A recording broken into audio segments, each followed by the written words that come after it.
C'était l'ascenseur émotionnel. Chicos, premier match de Ligue des Champions. Le Real Madrid s'est imposé 3-1.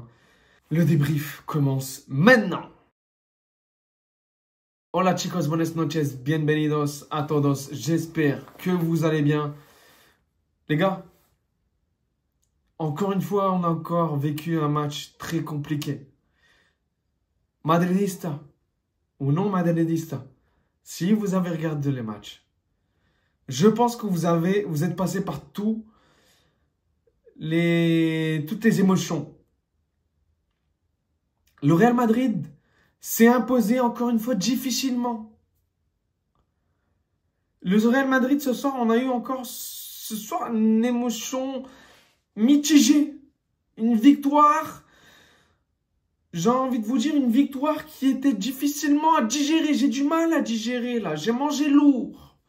C'est-à-dire j'ai pris du gras, j'ai mangé lourd. Vous voyez ce que je veux dire quand tu manges lourd et que t'apprécies pas en fait, t'as pas apprécié le plat. Mais c'est la même chose. C'est-à-dire que j'ai regardé le match, j'ai mangé lourdement et voilà. J'ai mangé en fait avec du stress, de l'angoisse, de l'anxiété. Vinicius, tout ce qui dégageait en lui, c'était de l'anxiété. Il me l'a transmis, j'étais comme lui, en train de tarjeta amarilla, en train de dire porque hay tarjeta amarilla, porque défendent comme ça, pourquoi ils défendent comme ça, la galère. Carvajal, défenseur central, première mi-temps avec Rudiger. Vasquez, arrière droit, Militao, il n'était pas opérationnel pour jouer tout le match. Un retour de Jude Bellingham qui fait énormément de bien, qui a fait un bon match pour son retour. Pour un retour, une absence d'une durée d'un mois, il a fait un bon match, Jude. Carvajal, il a géré, entre guillemets, la première mi-temps, mais qu'est-ce que c'était dur la première mi-temps. Qu'est-ce que c'était compliqué, les gars. L'équilibre au milieu, aucun équilibre encore une fois au milieu. Valverde, il en a marre, je le comprends, Valverde, il soufflait, il en avait ras-le-bol, Valverde, il en avait marre en fait de tout faire au milieu de terrain, car Tchouaméni, il fait pas le taf défensivement parlant, Tchouaméni. La seule meilleure occasion de Tchouaméni, c'est juste après, 50 secondes après le début de la seconde période. La passe pour Rodrigo, c'était la seule et la meilleure chose qu'il a faite depuis le début de la saison, Tchouaméni. Sinon, dans tout le match d'aujourd'hui, Tchouaméni, je l'ai trouvé nul. Il est sorti au bout d'un moment parce que il faisait pas le taf défensivement, offensivement. Valverde, il en avait ras-le-bol. Il fait tout, Valverde. Il essaye de combler les espaces, les trous, mais un joueur pour combler, on va dire, combler un peu les trous qu'il y a, les espaces, les bloquer, mais il peut pas tout faire, Valverde. Vous voyez ce que je veux dire? Tchouaméni, il n'aide pas, en fait. Il n'aide pas forcément. Il n'aide pas réellement dans le milieu de terrain. Ils étaient à deux. Jude Bellingham, il aidait par ses retours. Il jouait en 4-3-3, 4-2-3-1. Il aidait, mais pour moi, on jouait plus en 4-3-3, clairement. Clairement. Avec Valverde à droite, Tchouaméni et Bellingham en relayeur.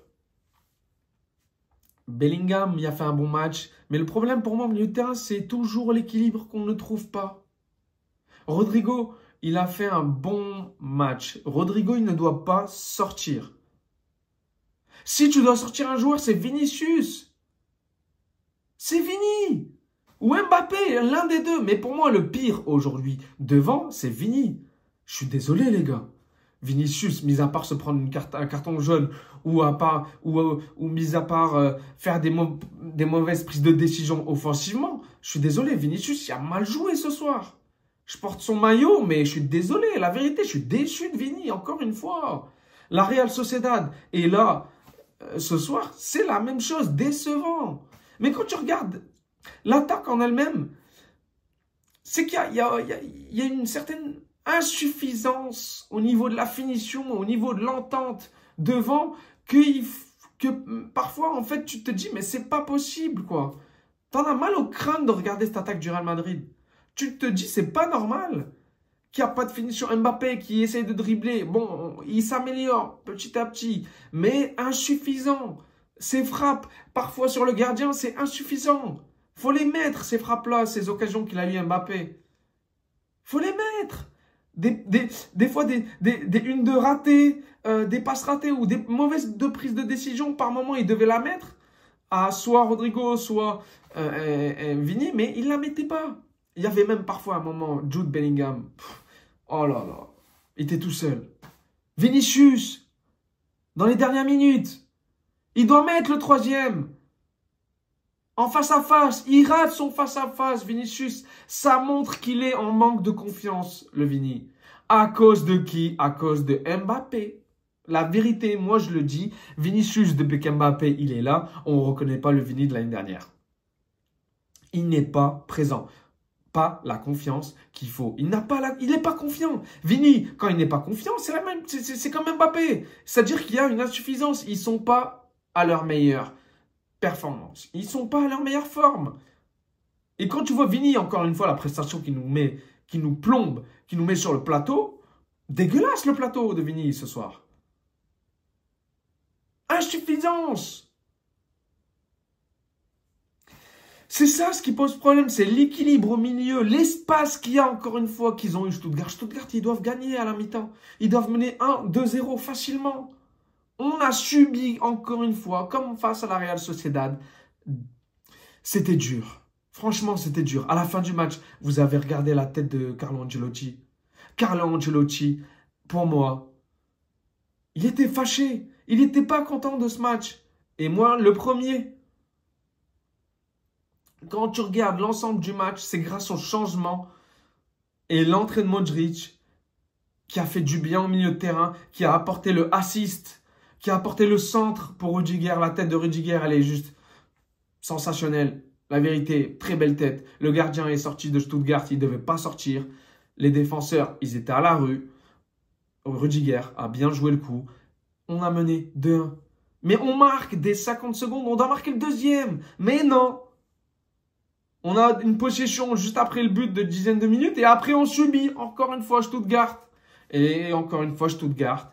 Encore une fois, on concède un but en corner. La difficulté de ces dernières années, c'est les corners pour le Real Madrid. On n'arrive pas à défendre sur les corners. On dirait des petits de la Castilla qui ne savent pas défendre. On s'est pris un but de Undav, les gars. C'est pas possible. Militao, il rentre à la mi-temps, Vasquez est sorti. Vasquez, je l'ai trouvé physiquement, voilà, très difficile pour lui ce match. Ce soir, Vasquez est sorti à la mi-temps. On a bien fait de le faire sortir. On a fait rentrer Militao, ça a fait du bien. On aurait continué, les gars. Avec Vasquez et Carvajal, on n'aurait pas gagné. On se serait pris un deuxième but. Je vous assure que c'est vrai. Mais vraiment, on a bien fait de faire le changement. Il a fait 5 changements, Carlo Ancelotti. C'est très rare. On le connaît, Carlo, il fait 2-3 changements à la 95e. Mais là, 5, c'est énorme. Vous avez vu l'urgence qu'il a eue aujourd'hui, Carlo Ancelotti. La difficulté que le Real a eue, encore une fois, a fait qu'il était obligé de faire ces 5 changements pour trouver la solution. La solution était difficilement trouvable. En fait, elle était vraiment difficile à trouver, la solution. Elle est venue d'un coup de magie de Modric, encore une fois, sur un centre. Mais le coup de magie, on aurait pu l'avoir, mais on manque de finition. Devant la finition, elle est vraiment désastreuse.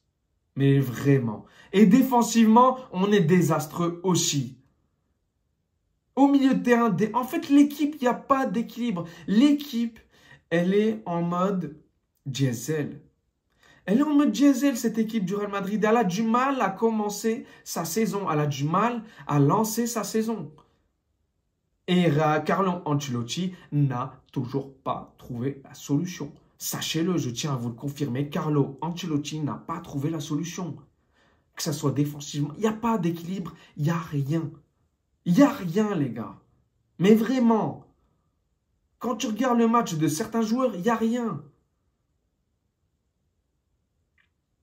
Celui qui m'a... C'est mon poulain. La vérité, je vais finir mon débrief par lui. Je vais acheter le maillot de cette année du Real Madrid que je vais acheter. C'est celui de mon poulain. Mon poulain, c'est qui? C'est Endrick. À chaque fois qu'il marque, je célèbre comme si on avait gagné la Ligue des Champions. C'est mon poulain. Endrick, c'est le nuevo fenomeno. Je vous jure, Endrick, à chaque fois qu'il marque, qu'il joue, il me donne des frissons. Je vous jure, il me donne des frissons.